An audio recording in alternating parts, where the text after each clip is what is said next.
उसने फिर से कहा। उसके बाद कहती मैं बता क्या चाहिए। उसने कहा फकीर है, मोहताज है, भीख दे दीजिए, हम तो भीख लेने खड़े हैं। आपने बच्चे की तरफ देखा, फरमाया जल्दी आ, तुझे पैसा चाहिए? कहा हाँ। कहा सुन, वो जो सबसे पीछे सवारी आ रही है, जा उसके पैरों के निशान की जगह की मिट्टी हटा ले, तेरी जरूरत पूरी हो जाएगी। बच्चे ने बूढ़े का हाथ पकड़ा, उधर दौड़ लगा दी जिधर की खबर सैयदा ज़ैनब ने दी है। जब जाकर के मिट्टी हटाई है, सोना निकल आया है।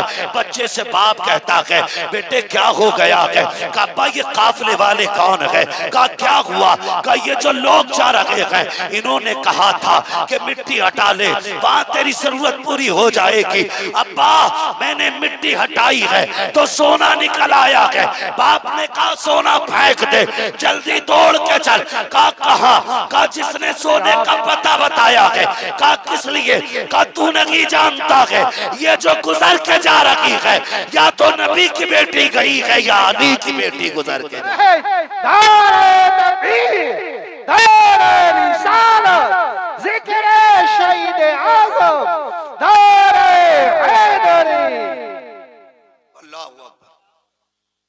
फरमाने लगी, उस बूढ़े ने कहा सुन,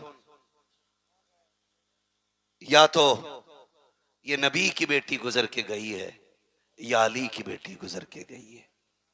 खुदा की कसम इन्हें मजबूर कहते, इन्हें कमजोर समझते। गलती ना करना, बातें बहुत सारी है मगर तवज्जो करें, इस बात को आखिरी बात समझ के सुन लें। तवज्जो है, जरा कह दें या हुसैन। जितने लोग सुन रहे हैं सारे बस वही बोलें वाह हुसैन, और जोर से बोलें वाह हुसैन। हाँ सुने बहुत गौर से, हम हाय हुसैन वाले नहीं, हम वाह हुसैन वाले लोग हैं। तवज्जो करें। ये काफिला चला, काफिला चलते चलते एक जंगल से गुजर रहा था। जंगल से जब काफिला गुजरने लगा तो एक खातून अपनी गोद में दुपट्टे में गठरी में कुछ छुपाए खड़ी थी। ये यजीदी फौजी दौलत के कुत्ते ये आगे आगे चल रहे। उस खातून ने पूरे काफिले को रोका, ठहरो। का क्या बात है? का तुम्हारे अंदर कोई तबीब है? कहा क्यों? का मेरा बेटा बीमार है, एक ही बेटा है, 7 बेटियां हैं, मुझे डर है कहीं वो मर ना जाए। का अगर तुम में कोई तबीब हो तो मेरे बेटे को देख ले। तो शिमर को, इन लाइनों को मजाक सूझी। इन्होंने मजाक के तौर पे इमाम ज़ैनुल आबिदीन की तरफ मुंह किया और बूढ़ी से कहने लगे हम तो तबीब नहीं है, लेकिन इससे पूछ ले ये जो कैदी है शायद ये तबीब है। बूढ़ी गई जाके कहने लगी परदेसी क्या तू तबीब है? आपने कहा अल्हम्दुलिल्लाह, सिर्फ मैं नहीं, मैं भी हकीम, मेरा बाप भी हकीम, मेरा दादा भी हकीम, मेरा घराना ही हकीमों का है। क्या इलाज कर देगा? फरमाने लगी बिल्कुल, लेकिन सुन मां, मैं कैदी हूं और हम इनके कैदी हैं, इनसे इजाजत लो और हम चलेंगे तुम्हारे साथ। जब बूढ़ी इजाजत लेने गई, वो तो थे दौलत के कुत्ते, उन्होंने क्या कहा? उन्होंने सीधी बात कही कि क्या देगी इसके बदले में? उसकी गोद में जो गठरी थी वो प्लास्टिक की और लकड़ी की और किसी और चीज की नहीं बल्कि सोने की गठरी थी। उसने कहा जितना सोना है सारा ले ले, बस इस तबीब को मेरे साथ भेज दे। वो तो थे ही दौलत के कुत्ते, उन्होंने सोना ले लिया। लेने के बाद मेरे इमाम की तरफ देख के कहने लगे सोन, अगर तुम्हारे बाप ने हमारी मान ली होती ना तो आज तुम जंजीरों में जकड़ के हमारे गुलाम नहीं होते। जैसे इतना सुना गुस्सा आ गया इमाम ज़ैनुल आबिदीन को। फरमाने लगे तुझे क्या लगता है ये जो तूने बेड़ियां हथकड़ियां पहना रखी हैं तो इनसे रोकेगा हमें? फरमाने लगे चाबी रख अपने पास अपनी, अब अली के बेटे की ताकत देख। आपने गुस्से में हाथों की हथकड़ी की तरफ निगाह डाली, हथकड़ियां पानी की तरह बह के गिर जाती हैं। पैरों की तरफ देखा, बेड़ियां टूट गई। फरमाने लगे कुत्ते औकात में रहे, कल भी हम रब की रजा पे राजी थे, आज भी हम रब की रजा पे राजी।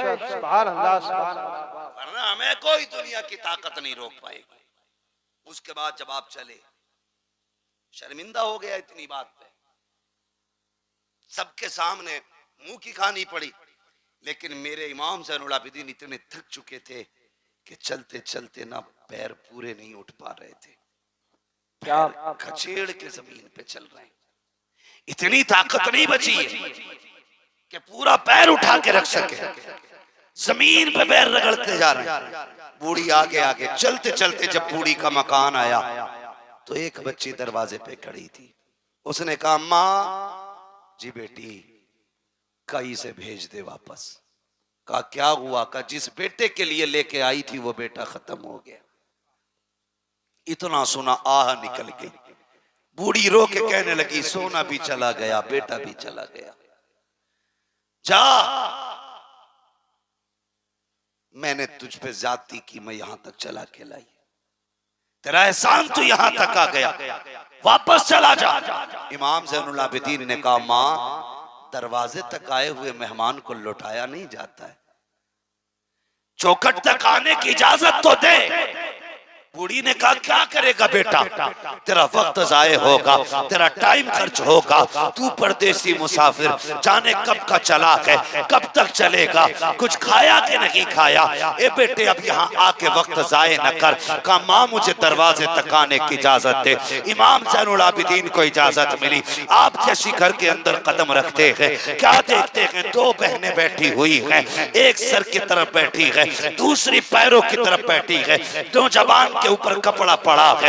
एक कहती है भैया बड़ी हसरतें तेरे साथ थी, तू हमारा इकलौता भाई था, आपने चंद जुमले सुने रो देते हैं। एक बच्ची देख के कहती है भाई हमारा गया है, तू क्यों रो रहा है? उसने ये कहा जब मैंने तुम्हारे भाई को देखा तो मुझे सुगरा के अकबर की याद आ गई है, मुझे तुम्हारे सूरत को देख के अपनी मदीने वाली बहन की याद आई है। आप ये कहते हैं और उसके बाद आगे बढ़ते हैं। उस नौजवान के ऊपर से चादर उड़ाई और हटाने के बाद कहते हैं नौजवान उठ, बहनों को रुलाया नहीं जाता है, बहनों को हंसाया जाता है। इतना कहा नौजवान उठ के बैठ जाता है। आपने जैसी नौजवान को उठाया है माँ कहती है अरे बेटे ये कैसे हो गया? कहा बेटे ये बता माँ, ये तो बता तेरी गोद में सोना कितना था?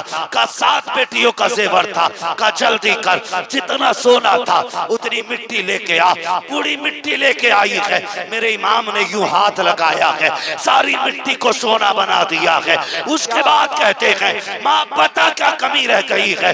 बेटा भी मिल गया है, सोना भी मिल गया है। ये कह के पलटने लगे। बूढ़ी ने तोड़ के कदम पकड़े। कहा ओ शहजादे जरा ठहर तो सही, अरे रुक तो जरा, बता तो सही तू है कौन, कहाँ का रहने वाला है, बता ये शाने कहाँ से लेके आया है, ये रुतबे कहाँ से मिले हैं? आप कहते अम्मा ये ना पूछ, अब मुझे जाने दे। बूढ़ी कहती बता ना बेटे क्या मामला है? कहा वो बता बेटे वो 72 नेज़ों पे सर किसके थे? आपने कहा उसमें कुछ सर मेरे घर वालों के हैं, मेरे चचा के हैं, मेरे भाइयों के हैं, मेरे बाप का भी सर उसमें है, मेरे भाइयों के सर भी उसमें है। कहा बेटे एक बात समझ में नहीं आई, तूने मेरा एक जिंदा कर दिया, अपने 72 जिंदा ना कर सका, क्या राज है इसमें? आप कहते माँ मेरी मजबूरी है, अगर मजबूरी ना होती तो जैसे तेरा एक जिंदा हुआ है वैसी मेरे 72 भी जिंदा हो जाते।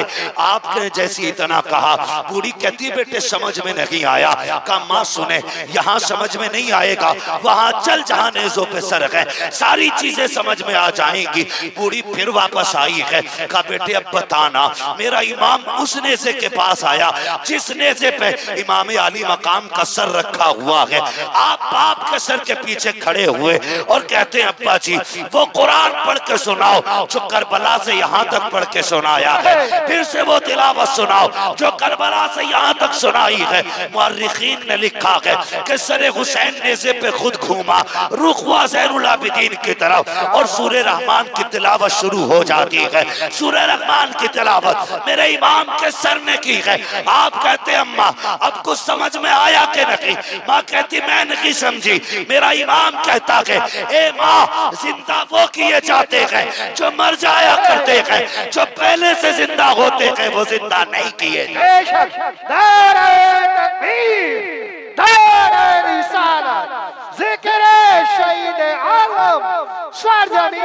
मंसूरपुर नौजवान कमेटी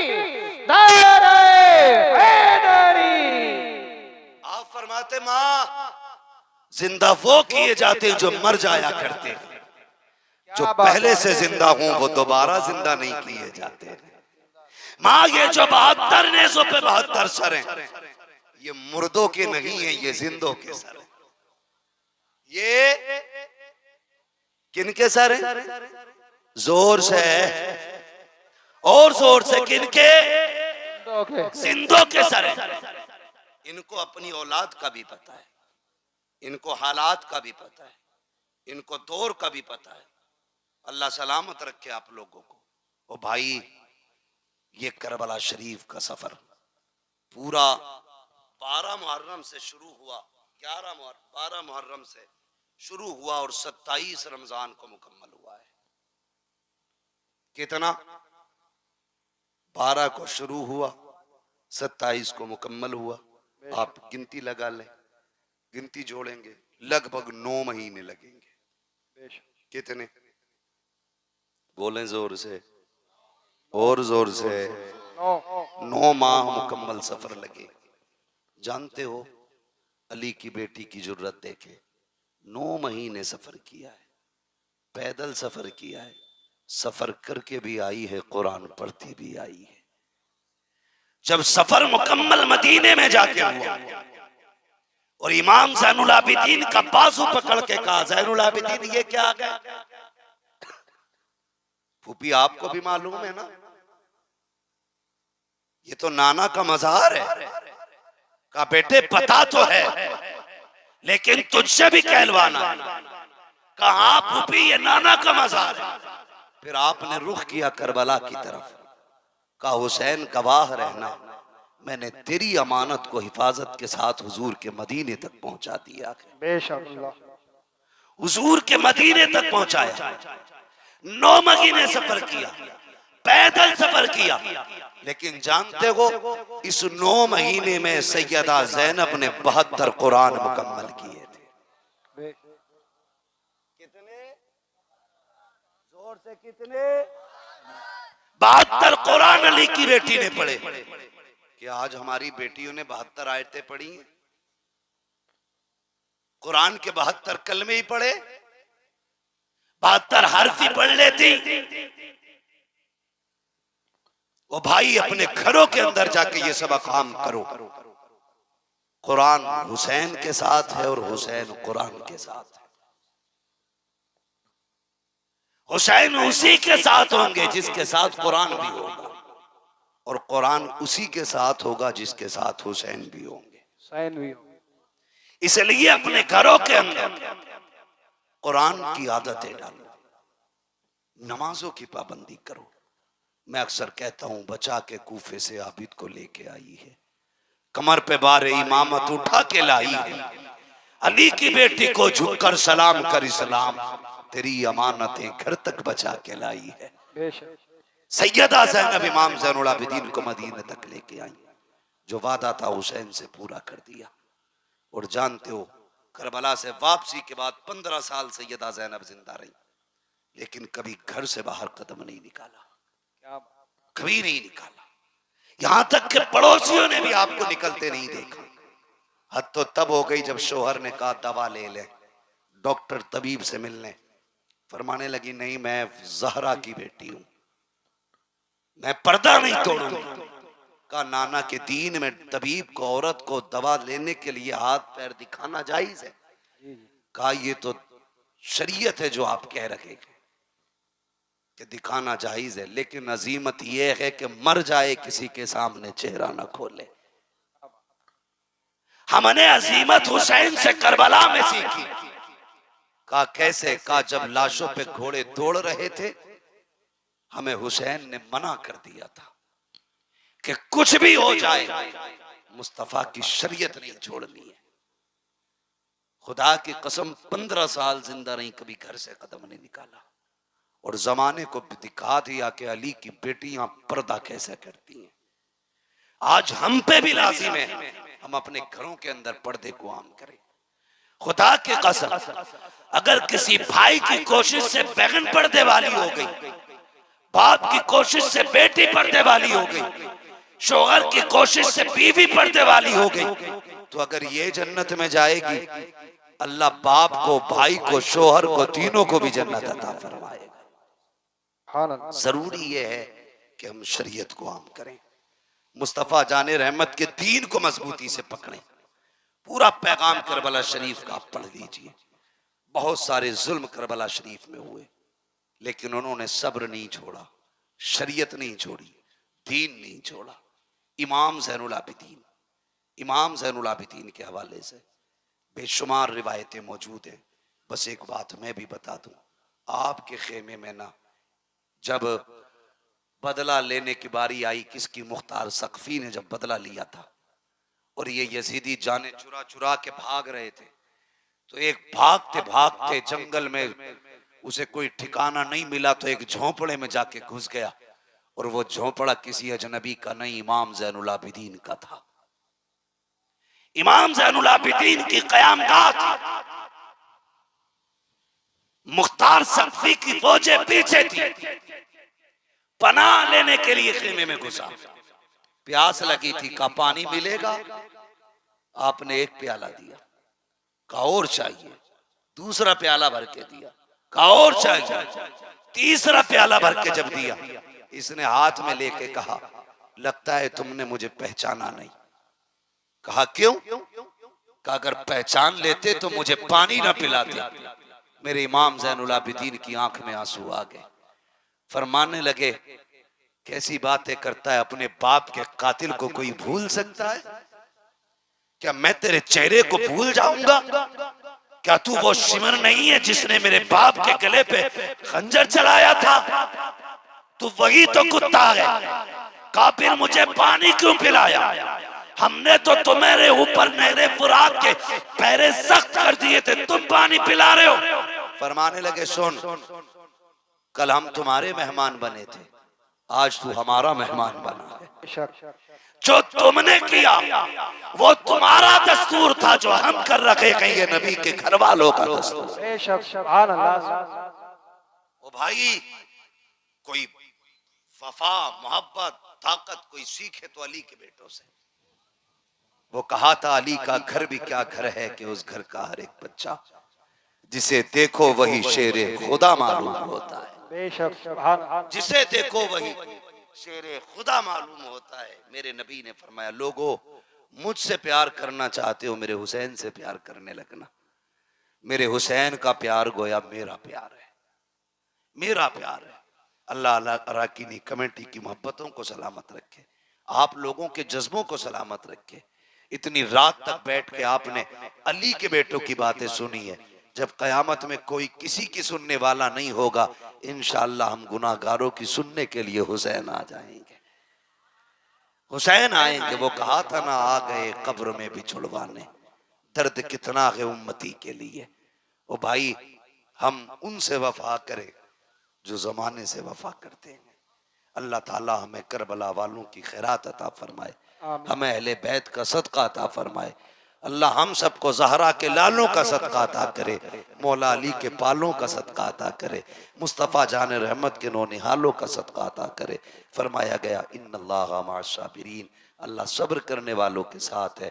मदद ये नहीं है कि तलवार की धार बढ़ जाए, मार काट में पावर आ जाए, ये मदद ज़रूरी नहीं है। मदद इसको कहते हैं कि खुद कट गए लेकिन आज भी कटने के बावजूद पूरी दुनिया में वही मौजूद हैं जो कट गए थे, और काटने वालों का नामो निशान तक नहीं है। पूरी दुनिया घूम लो, कोई नहीं कहेगा मैं शिमर की औलाद से हूं, मैं खोली की औलाद से हूं, मैं इब्ने ज़ियाद की औलाद से हूं, कोई नहीं कहेगा मैं इब्ने साद की औलाद से हूं, कोई नहीं कह सकता यजीद की औलाद से हूं। दुनिया घूम के आओ, खुदा की कसम, कोई कहेगा मैं इमाम जाफर की औलाद से हूं, कोई कहेगा इमाम बाकिर की औलाद से हूं, कोई कहेगा मूसा काजिम की औलाद से हूं। अली के घर की नस्ल आज भी जमाने में है, और खुदा की कसम सुबह कयामत तक रहेगी, सुबह कयामत तक रहेगी। और इसी नस्ल के बारे में मेरे इमाम ने कहा था, तेरी नस्ल पाक में है बच्चा बच्चा नूर का, तू है ऐने नूर तेरा सब घराना तेरा। आखिर में सुस्ती क्यों आ रही है? तू है ऐने नूर तेरा सब घराना। आखिर में भी देखो ड्यूटी और हाजिरी वैसी लगनी चाहिए जैसी शुरू में लगी थी, ताकि फरिश्ते जाके बताएं मौला जैसे शुरू में सुन रहे थे वैसा आखिर तक सुनाए। तेरी नस्ल पाक में है बच्चा बच्चा नूर तू है ऐने नूर तेरा सब घराना नूर नूर का। बस जो हुए अगलात उनको माफ फरमाए रब्बे कायनात। जिंदगी ने दिया साथ, फिर होगी मुलाकात, चमन रहा फूल खिलेंगे, जिंदगी रही फिर मिलेंगे, मुसाफिर हैं हम भी मुसाफिर हो तुम भी, किसी मोड़ पर फिर मुलाकात होगी। फकीरान आए सदा कर चले, सदा खुश रहो ये दुआ कर चले। सारे लोग कलमा शरीफ पढ़ लीजिए, ला इलाहा इल्लल्लाहु मुहम्मदुर रसूलुल्लाह अस्तगफिरुल्लाह रब्बी मिन कुल्ली। मुफ्ती साहब 2 शेर